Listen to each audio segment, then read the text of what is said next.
होते हैं जिनके पास धन दौलत होता है, हैं? शोहरत होती है, हाँ। धन दौलत शोहरत होती है, हाँ। तो वही व्यक्ति जीवन में सफल होता है, जीवन में सफल होता है, हाँ। अच्छा जीवन जीता है। क्या बिना धन दौलत वाला व्यक्ति जीवन नहीं जी सकता? देखो भैया, तुम तो बड़ी समृद्ध संस्कृति में पैदा हुए हो।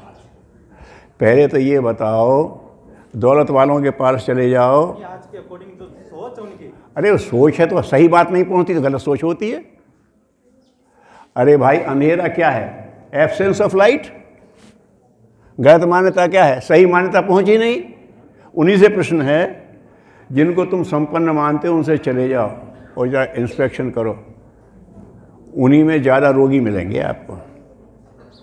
और नींद नहीं आती स्लीपिंग पिल्स खाने वाले भी उन्हीं में सबसे ज़्यादा मिलेंगे।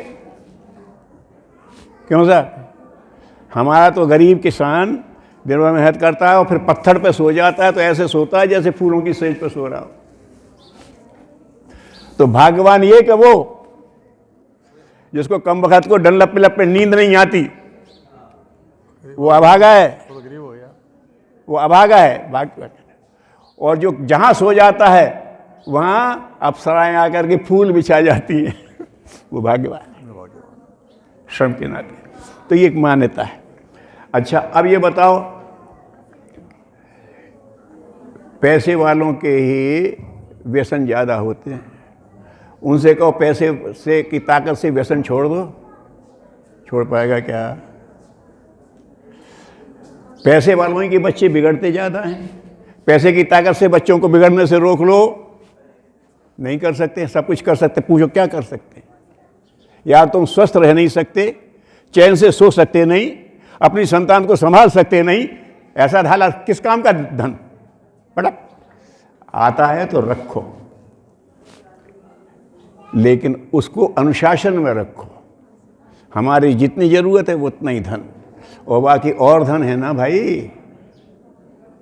आपने ये चांदी के ठीकरों को ही धन क्यों कहना शुरू कर दिया? नोटों को धन कहना शुरू कर दिया? हमारा कैरेक्टर एक धन है, हमारा स्वास्थ्य एक धन है, हमारा इंटेलेक्ट एक धन है, और उसी से ये धन पैदा हो रहा है। एक गुरुदेव की कहानी घटना सुनाता हूँ, सत्य घटना।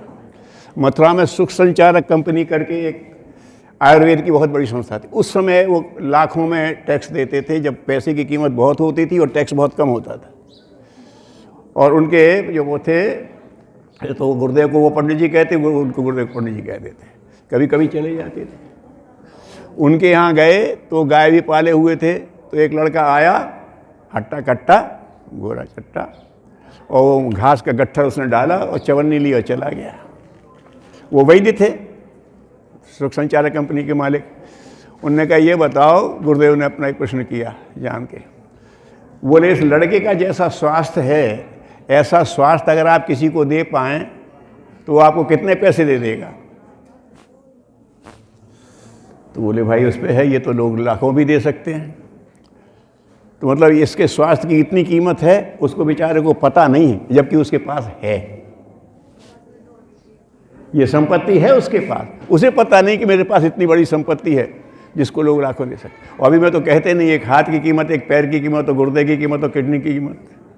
तो हमें जो भगवान ने संपत्ति दी है, उस संपत्ति को हम भूलने लगते हैं, तो इन चांदी के ठीकरों से प्रभावित होने लगते हैं। ये सम्मोहन स्थिति है, भ्रम की स्थिति है, सत्य नहीं है। तो लोगों को सत्य समझाओगे तो भ्रम छूट जाएगा। आए खूब है, बढ़िया है, पैसा आया रखो, हमारे अनुशासन में रहेगा, ठीक है।